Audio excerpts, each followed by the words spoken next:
ஒரு அம்மா 40லேருந்து 45 வயசு இருக்கும். அவங்களோட பையன் இப்போ தான் காலேஜ் முடிச்சுட்டு வேலைக்கு போக ஆரம்பிச்சிருக்கான். அப்புறம் அவங்க ஹஸ்பண்ட் இவங்க 3 பேரும் தான் வாழ்ந்துட்டுருக்குறாங்க.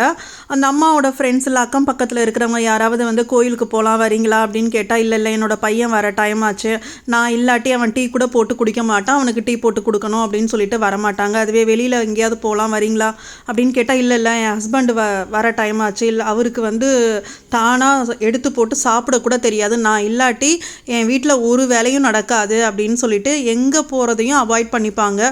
வீடு வேலை குடும்பம் இப்படியே இருப்பாங்க. அவங்களுக்குன்னு தனியாக எதுவுமே அவங்க ஆசைப்பட்டு செஞ்சுக்கிட்டதும் கிடையாது, எங்கேயுமே ஆசைப்பட்டு போனதும் கிடையாது. திடீர்னு ஒரு நாள் நோய்வாய்ப்பட்டு இறந்துட்டாங்க. அவங்க ஹஸ்பண்ட் பிள்ளை எல்லாமே ரொம்ப கஷ்டப்பட்டாங்க. ஒரு 2 வாரம் வீட்டை விட்டே வெளில வரல. அதுக்கப்புறம் கொஞ்சம் கொஞ்சமாக அவங்களோட நார்மல் லைஃபுக்கு வர ஆரம்பித்தாங்க.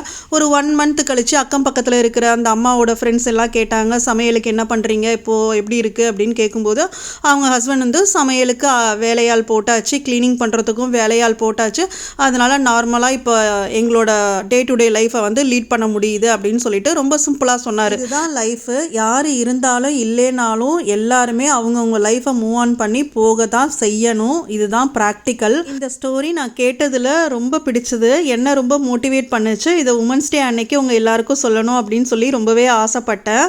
இந்த மாதிரி உங்கள் அம்மாக்களோ இல்லை அக்கா தங்கச்சி யாராவது வந்து குடும்பமே உலகம், குடும்பத்தை விட்டு வெளில வரமாட்டேன் அப்படின்னு இருந்தாங்கன்னா அவங்கக்கிட்ட சொல்லுங்கள். குடும்பமும் முக்கியம், அது கூட உங்களோட ஹெல்த்து, உங்களுக்கு பிடிச்ச சின்ன சின்ன ஆசைகளை நிறைவேற்றிக்கிறதும் ரொம்பவே முக்கியம், உங்களோட மென்டல் ஹெல்த்தும் ரொம்ப முக்கியம் அப்படின்னு சொல்லுங்கள்.